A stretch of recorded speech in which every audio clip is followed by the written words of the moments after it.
ಶುಭೋದಯ ಫ್ರೆಂಡ್ಸ್, ನಿಮ್ಮ ಎಲ್ಲರಿಗೂ ಶುಭವಾಗಲಿ ಅಂತ ಹಾರೈಸುವ ನಿಮ್ಮ ಪ್ರೀತಿಯ ವೀಣಾ. ನಮ್ಮನೆ ಫ್ರೆಂಡದು ಮನೆ ಓಪನಿಂಗಿಗೆ ಹೋಗಿದ್ದೆ. ಅಲ್ಲಿ ಅವ್ರ ಜೊತೆ ಕ್ಯಾಶುವಲಾಗಿ ಮಾತಾಡ್ತಾ, ಇತ್ತೀಚೆಗೆ ಯಾಕೋ ತುಂಬ ಸುಸ್ತಾಗ್ತಾರೆ, ಎಲ್ಲೇ ಆಚೆ ಹೋಗಿ ಬಂದರೂ ಕೂಡ ಸಾಕು ಸುಸ್ತು ಅಂತ ಮಲಗಿಬಿಡ್ತಾ ಇದ್ದೀನಿ, ಮುಂಚೆ ಥರ ಆ್ಯಕ್ಟಿವ್ನೆಸ್ಸೇ ಅನ್ನಿಸ್ತಾ ಇಲ್ಲ ಅಂತ ಶೇರ್ ಮಾಡ್ಕೊಳ್ತಾ ಇದ್ದೆ. ಅದಕ್ಕೆ ಅವಳು, ಹೌದು ನಿನ್ನಲ್ಲಿ ಸ್ವಲ್ಪ ಚೇಂಜಸ್ ಅನ್ನಿಸ್ತಿದೆ, ಇವಾಗ ತಾನೇ ಮನೆ ಕಟ್ಟಿ ಎಲ್ಲ ಸ್ವಲ್ಪ ಇಂಪ್ರೂವ್ ಆಗಿದೆಯಲ್ಲ, ಸೊ ದೃಷ್ಟಿ ಆಗಿರ್ಬೋದು, ದೃಷ್ಟಿ ತೆಗೆಸ್ಕೊಂಡು ಬಾ ಅಂತ ಅಂದ್ಬಿಟ್ಟು ಒಂದು ಜಾಗದ ಹೆಸರು ಹೇಳಿದ್ಲು. ಆ ಜಾಗದ ಹೆಸರು ಬಂದುಬಿಟ್ಟು ಶ್ರೀ ಬಂಡೆ ಮಹಾಕಾಳಿ ದೇವಸ್ಥಾನ ಅಂತ ಬೆಂಗಳೂರಲ್ಲಿ. ಸೊ ಇಲ್ಲೇ ಬೆಂಗಳೂರಲ್ಲೇ ಇರೋದಲ್ವಾ, ಸೊ ಹಾಫ್ ಡೇಲಿ ಕೂಡ ಹೋಗಿ ಬರ್ಬೋದು ಅಂತ ನನ್ನ ಫ್ರೆಂಡ್ ಸಜೆಸ್ಟ್ ಮಾಡಿರೋ ಥರ ಆ ದೇವಸ್ಥಾನಕ್ಕೆ ಹೋಗ್ಬಿಟ್ಟು ಬಂದೆ. Really friends, worth visiting it. ಇದು ಯಾವುದೇ ಒಂದು ಪೇಯ್ಡ್ ಪ್ರಮೋಷನ್ ಅಲ್ಲ, ಏನೂ ಅಲ್ಲ. ಸೊ ನಾನು, ನನ್ನ ಗಂಡ, ನನ್ನ ಮಗು 3 ಜನ ಹೋದ್ವಿ. ಸೊ ದೃಷ್ಟಿ ತೆಗೆಸ್ಕೊಳ್ಳೋದಕ್ಕೆ ಅಲ್ಲಿ ತಡೆ ತೆಗೆಯೋದು ಅಂತ ಹೇಳ್ತಾರೆ. ಸೊ ಮೊಟ್ಟೆ ತಡೆ ತೆಗೆಸ್ಕೊಳ್ಳೋದಾದರೆ 10 ರೂಪಾಯಿ ಚಾರ್ಜ್ ಮಾಡ್ತಾರೆ, ಕೋಳಿ ತಡೆ ತೆಗೆಸ್ಕೊಳ್ಳೋದಾದರೆ 30 ರೂಪಾಯಿ ಚಾರ್ಜ್ ಮಾಡ್ತಾರೆ. ಬಟ್ ಆ ಸಾಮಾನಿಗೆ ಒಂದು ಬ್ಯಾಗಿಗೆ 100 ರೂಪಾಯಿ ಚಾರ್ಜು. ಸೊ ಆ ಬ್ಯಾಗಲ್ಲಿ 5 ನಿಂಬೆಹಣ್ಣು, 1 ಮೊಟ್ಟೆ, 1 ಮಡಿಕೆ ಮತ್ತು 1 ತೆಂಗಿನಕಾಯಿ ಇರುತ್ತೆ. ಸೊ ನಾವು ಸಂಡೇ ಮಾರ್ನಿಂಗ್ ಬೇಗನೆ ಮನೆ ಬಿಟ್ವಿ. ಸೊ ಹಾಗಾಗಿ ನಮಗೆ ಅಷ್ಟು ರಶ್ ಅನ್ನಿಸ್ಲಿಲ್ಲ. ಬಟ್ ಹೋಗ್ತಾ ಹೋಗ್ತಾ ಹೋಗ್ತಾ ಅಲ್ಲಿ ಎಷ್ಟು ರಶ್ ಆಯಿತು ಅಂತಂದರೆ ಕಾಲಿಡೋಕ್ಕೂ ಜಾಗ ಇರಲಿಲ್ಲ, ಅಷ್ಟು ಜನ ಬಂದರು. ಸೊ ಇದು ನಾನೇ ಹೇಳಬೇಕು ಅಂತಲ್ಲ ಫ್ರೆಂಡ್ಸ್, ಸೊ ನೀವೇ ಯೋಚನೆ ಮಾಡಿ ನೋಡಿ, ಒಂದು ಜಾಗಕ್ಕೆ ಅಷ್ಟು ಜನ ನಡ್ಕೊಳ್ತಾರೆ, ಅಷ್ಟು ಜನ ಬಂದು ಹೋಗಿ ಮಾಡ್ತಾರೆ ಅಂತ ಅಂದರೆ ಆ ಜಾಗಕ್ಕೆ ಎಷ್ಟು ಪ್ರಾಮುಖ್ಯತೆ ಇದೆ, ಶಕ್ತಿ ಇದೆ, ಜನಗಳ ಜೀವನದಲ್ಲಿ ಚೇಂಜಸ್ ಕಾಣಿಸೋದಕ್ಕೋಸ್ಕರನೇ ತಾನೇ ಅಷ್ಟು ನಡ್ಕೊಳ್ತಾರೆ. ಸೊ ನಾನು ಮಾತಲ್ಲಿ ಹೇಳಿದ್ರೆ ನಿಮ್ಗೆ ಅರ್ಥ ಆಗುತ್ತೋ ಇಲ್ಲೋ ಗೊತ್ತಿಲ್ಲ, ಬಟ್ ಆ ಜಾಗಕ್ಕೆ ನೀವು ಹೋಗಿ ಬಂದ್ರೆ ನಿಮಗೆ ಆ ಜಾಗದ ವೈಬ್ರೇಷನ್ನು ಫೀಲ್ ಆಗುತ್ತೆ. ಸೊ ನಾನು ಹೋಗಿ ಬಂದು ಒಂದು 15 ದಿವಸ ಆಯ್ತೇನೋ. ಸೊ ನಾನು ನೋಡಿಬಿಟ್ಟೆ, ನಂಗೆ ಚೇಂಜಸ್ ಅನ್ನಿಸ್ಬಿಟ್ಟು ನಿಮಗೆ ವ್ಲಾಗಲ್ಲಿ ನನಗೆ ಒಳ್ಳೆಯದಾಗದ ಹಾಗೆ ನಿಮಗೆ ಕೂಡ ಒಬ್ರಿಗೆ ಹೆಲ್ಪ್ ಆದರೂ ಕೂಡ ನನಗೆ ತುಂಬ ಖುಷಿ ಆಗುತ್ತೆ. ಇಲ್ಲೇ ಬೆಂಗಳೂರಲ್ಲೇ ಇರೋದು ಫ್ರೆಂಡ್ಸ್. ಸೊ ನಿಮಗೆ ಆದಾಗ ಹೋಗಿ ಬನ್ನಿ. ಅಮಾವಾಸ್ಯೆ, ಹುಣ್ಣಿಮೆ ದಿವಸ ಆ್ಯಂಡ್ ಸಂಡೇಸ್, ಮಂಗಳವಾರ, ಶುಕ್ರವಾರ ತುಂಬ ಅಂದರೆ ತುಂಬ ರಶ್ ಇರುತ್ತಂತೆ.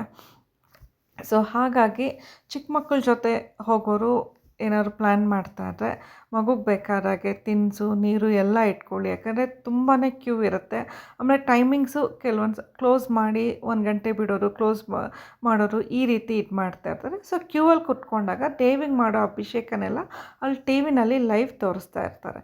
ಬಟ್ ಅಲ್ಲಿ ಬೀಗ ಕೂಡ ಹರಕೆ ಥರ ಕಟ್ಬೋದಂತೆ. ಸೊ ನಾವು ಕೂಡ ಒಂದು ಬೀಗನ ತೊಗೊಂಡ್ಬಿಟ್ಟು ದೇವಿ ಪಾದುಕೆಗೆ ಮುಟ್ಟಿಸ್ಬಿಟ್ಟು ಕಾಪಾಡಮ್ಮ ತಾಯಿ ಅಂತ ಹೇಳಿ ಅಲ್ಲಿ ಬೀಗನ ಕಟ್ಬಿಟ್ಟು ಬಂದ್ವಿ. ಸೊ ನೋಡಿ, ಅಲ್ಲಿ ತುಂಬ ಕೋಳಿಗಳು ಓಡಾಡ್ತಾ ಇರುತ್ತೆ, ನೋಡೋದೇ ಒಂದು ಖುಷಿ ಅನ್ನಿಸ್ತಾ ಇರುತ್ತೆ. ಸೊ ಅಲ್ಲಿ ಮಧ್ಯಾಹ್ನ ಪ್ರಸಾದ ಕೂಡ ಇರುತ್ತೆ. ಆಮೇಲೆ ಇಲ್ಲಿ ಜನಸಾಮಾನ್ಯರು ಮಾತ್ರ ಅಲ್ಲ, ತುಂಬ ಜನ ಸೆಲಿಬ್ರಿಟೀಸ್ ಕೂಡ ಹೋಗಿ ಭೇಟಿ ಕೊಟ್ಟು ಜೀವನದಲ್ಲಿ ಚೇಂಜಸ್ ಕಂಡ್ಕೊಂಡಿದ್ದಾರಂತೆ. ಆ ಜಾಗದ ವೈಬ್ರೇಷನ್ ನಿಮಗೆ ಖಂಡಿತವಾಗೂ ಫೀಲ್ ಆಗುತ್ತೆ. ತುಂಬ ಅಂದರೆ ತುಂಬ ಜನ ಬರ್ತಾಯಿದ್ರು ಫ್ರೆಂಡ್ಸ್. ಆಮೇಲೆ ಹೋಗೋದಾದ್ರೆ ಕಾರ್ ಪಾರ್ಕಿಂಗ್ ನನಗೆ ಸ್ವಲ್ಪ ಕಂಜೆಸ್ಟೆಡ್ ಅನ್ನಿಸ್ತು, ಯಾಕಂದರೆ ನಾವು ಪಾರ್ಕ್ ಮಾಡಿ ಹೋಗಿ ಬರೋ ಅಷ್ಟೊತ್ತಿಗೆ ನಮ್ಮ ಕಾರ್ ಹಿಂದೆ ಮುಂದೆ ಎಲ್ಲ ತುಂಬ ಜನ ಪಾರ್ಕ್ ಮಾಡಿಬಿಟ್ಟಿದ್ರು. ಎಲ್ಲದನ್ನೂ ತೆಗ್ಸಿ ಬರೋ ಅಷ್ಟೊತ್ತಿಗೆ ನಮಗೆ ಸಾಕಾಗಿ ಹೋಯಿತು. ಸೊ ಪಾರ್ಕಿಂಗ್ ನೋಡ್ಕೊಂಡು ಪಾರ್ಕ್ ಮಾಡಿ. ಸೊ ನಿಮಗೂ ಬೇರೆಯವರಿಂದ ಡಿಸ್ಟರ್ಬ್ ಬೇಡ, ನಾವು ಪಾರ್ಕ್ ಮಾಡೋದು ಕೂಡ ಬೇರೆಯವ್ರಿಗೆ ಡಿಸ್ಟರ್ಬ್ ಆಗೋದು ಬೇಡ, ಆ ರೀತಿ ತುಂಬ ಅದ್ಭುತವಾದ ಜಾಗ. ಆಮೇಲೆ ಅಲ್ಲಿ ಪೂಜೆ ಮಾಡಬೇಕಾದ್ರೆ ತಮಟೆ ಸೌಂಡ್ ಬಾರಿಸ್ತಾ ಇರ್ತಾರೆ. ಎಷ್ಟು ವೈಬ್ರೇಷನ್ ಫೀಲ್ ಆಗುತ್ತೆ ಅಂತಂದರೆ ಅದನ್ನ ಮಾತಿನಲ್ಲಿ ವರ್ಣಿಸೋಕ್ಕಾಗಲ್ಲ. ನೀವೇ ಒಂದು ಸಲ ಹೋಗಿ ಫೀಲ್ ಮಾಡ್ಕೊಂಡು ನೋಡಿ. ತುಂಬ ಅದ್ಭುತವಾದಂಥ ಜಾಗ, ಇಲ್ಲೇ ಬೆಂಗಳೂರಲ್ಲಿರೋದು. ನನಗೆ ಇದ್ರ ಬಗ್ಗೆ ಮುಂಚೆನೇ ಗೊತ್ತಾಗಿರಬಾರ್ದಾ ಅಂತ ಅನ್ನಿಸ್ತಾ ಇತ್ತು.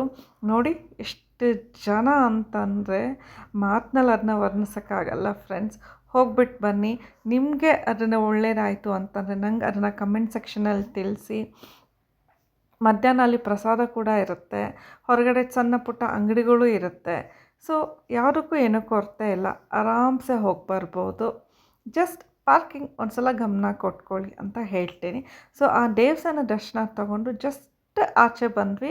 ಆಚೆಗೆ ಬರ್ತಿದ್ದ ಹಾಗೆ ನಮ್ಮ ಮನೆ ದೇವರಾದಂಥ ವೀರಭದ್ರೇಶ್ವರ ಸ್ವಾಮಿ ದೇವಸ್ಥಾನ ಸಿಕ್ತು. ಹೋಗ್ತಾ ಇರ್ತೀವ, ಅದು ಕೂಡ ತುಂಬ ಪುರಾತನವಾದ ದೇವಸ್ಥಾನ.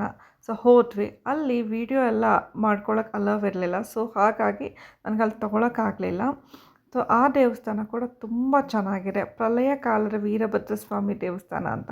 ಒಂದು ಸಲ ವಿಸಿಟ್ ಕೊಡಿ friends. Thank you. Please like, share and subscribe. ನನ್ನನ್ನು ಹೀಗೆ ಸಪೋರ್ಟ್ ಮಾಡ್ತಾಯಿರಿ. ಇನ್ನೂ ಒಳ್ಳೆ ಕಂಟೆಂಟ್ಗಳ ಜೊತೆ ಬರ್ತೀನಿ.